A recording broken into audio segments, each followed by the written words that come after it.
Telugu audio Bible ఆదికాండము 14వ అధ్యాయము.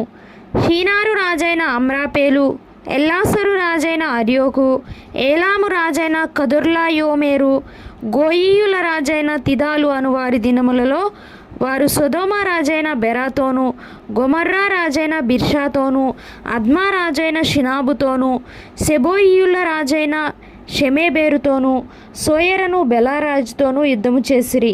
వీరందరూ ఉప్పు సముద్రమైన సిద్దీము లోయలో ఏకముగా కూడి 12 సంవత్సరములు కదొర్లాయోమెరుకు లోబడి 13వ సంవత్సరమున తిరుగుబాటు చేసిరి.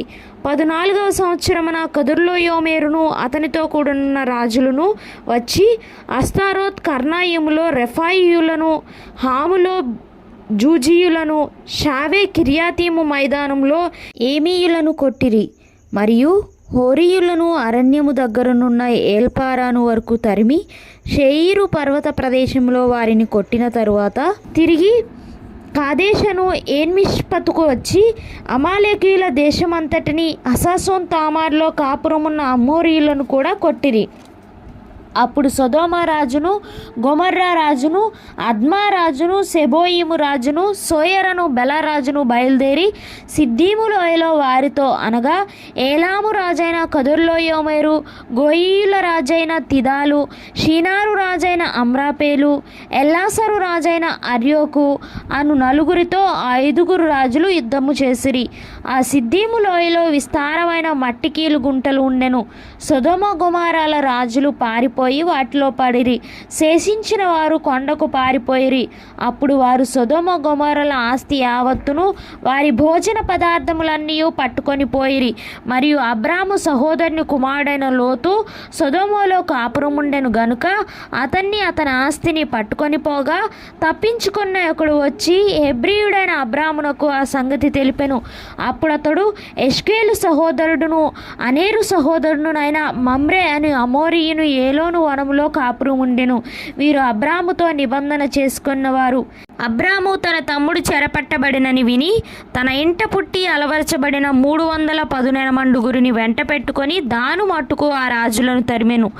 రాత్రివేళ అతడును అతని దాసులను వారికి ఎదురుగా మనలు తీర్చి వారిని కొట్టి దమస్కునకు ఎడమ తట్టున్న హోబా మట్టుకు తరిమి ఆస్తి యావత్తు తిరిగి తెచ్చి తన తమ్ముడైన లోతును అతని ఆస్తిని, స్త్రీలను, ప్రజలను తిరిగి తీసుకొని వచ్చెను.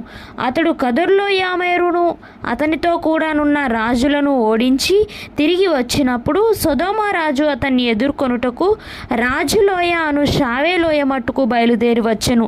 మరియు షాలేము రాజైన మెల్కీసెదెకు రొట్టెను ద్రాక్షరసమును తీసుకొని వచ్చెను. అతడు సర్వోన్నతుడగు దేవునికి యాజకుడు.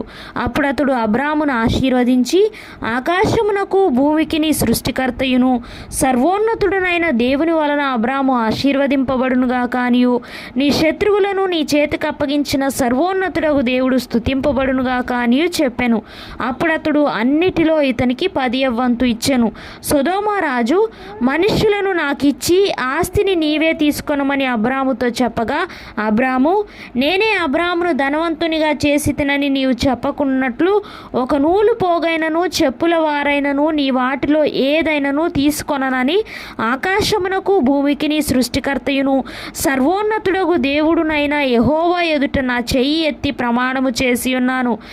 అయితే ఈ పడుచువారు భుజించినది తప్ప నాతో కూడా వచ్చిన ఆనేరు, ఎష్కోలు, మమ్రే అను వారికి ఏ ఏ భాగములు రావలెనో ఆయా భాగములు మాత్రము వారిని తీసుకొననిమ్మని సొదొమ రాజుతో చెప్పెను.